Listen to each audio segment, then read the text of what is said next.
നമുക്ക് അവൽ മിൽക്ക് ഉണ്ടാക്കാം. ഫസ്റ്റ് അവല് ടോസ്റ്റ് ചെയ്തെടുക്കണം. അത് അമ്മ ഓൾറെഡി ചെയ്തിട്ടുണ്ട്. കാണാമോ? അവൽ റെഡിയാണ്. കാണാൻ വേണ്ടി ഞാൻ വേണമെങ്കിൽ ഇങ്ങനെ.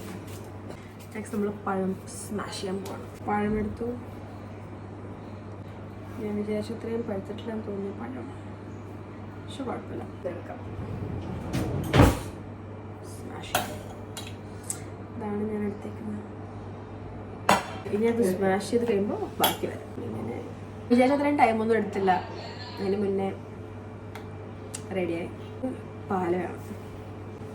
പാല് ഇനി നമുക്ക് കുറച്ച് ഹണിയോ അല്ലെങ്കിൽ ഷുഗറോ അല്ലെങ്കിൽ ജാഗ്രി പൗഡർ, എന്താണ് നിങ്ങളുടെ മോഡൽ ഷുഗർ എന്നുണ്ടെങ്കിൽ അതും കൂടി ഇട്ടെടുക്കുകയാണെങ്കിൽ കുറച്ചും കൂടെ സ്വീറ്റ് ആയിട്ടിരിക്കും. പിന്നെ നമുക്ക് നട്ട്സും പീനട്ടും റോസ്റ്റ് ചെയ്യാനുണ്ട്.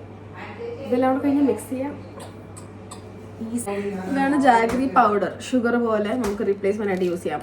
അപ്പം ഞാനിത് കിട്ടും നല്ലപോലെ നമുക്കവിടെ മിക്സ് ചെയ്തെടുക്കാം. അവൽ മിൽക്കിന്റെ കളറിനെ എഫക്ട് ചെയ്യാൻ ചാൻസ് ഉണ്ട്, because we are replacing sugar with jaggery. അങ്ങനെ ഒരു പ്രശ്നമുണ്ട്. അതല്ലാതെ പ്രശ്നമില്ല. സോ നമുക്ക് പഴത്തിന് നല്ല മധുരം ഉണ്ടെങ്കിൽ ഷുഗർ ഇടുന്നത് ആവശ്യമില്ല. ആക്ച്വലി പഴത്തിന് മധുരം ഇല്ല എന്നൊരു സിറ്റുവേഷൻ വരുമ്പോഴാണ് ഹണിയോ ജാഗ്രിയോ ഒക്കെ റീപ്ലേസ് ഷുഗറും ഇടാം. പക്ഷേ ഹെൽത്തി റീപ്ലേസ്മെന്റ്സ് ആണ് ഞാൻ ഉദ്ദേശിക്കുന്നത്.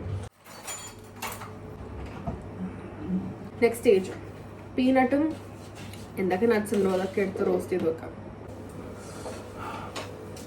കാഷ്യൂ നട്ടും പീനട്ടും എടുത്തിട്ട് നെയ്യിൽ റോസ്റ്റ് ചെയ്തെടുക്കാം. ഞാൻ പാൽ ഒഴിക്കുകയാണ്.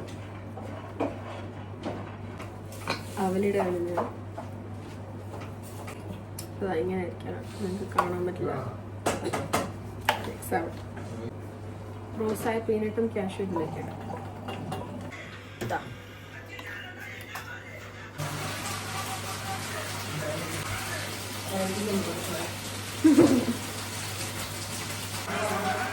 Eh?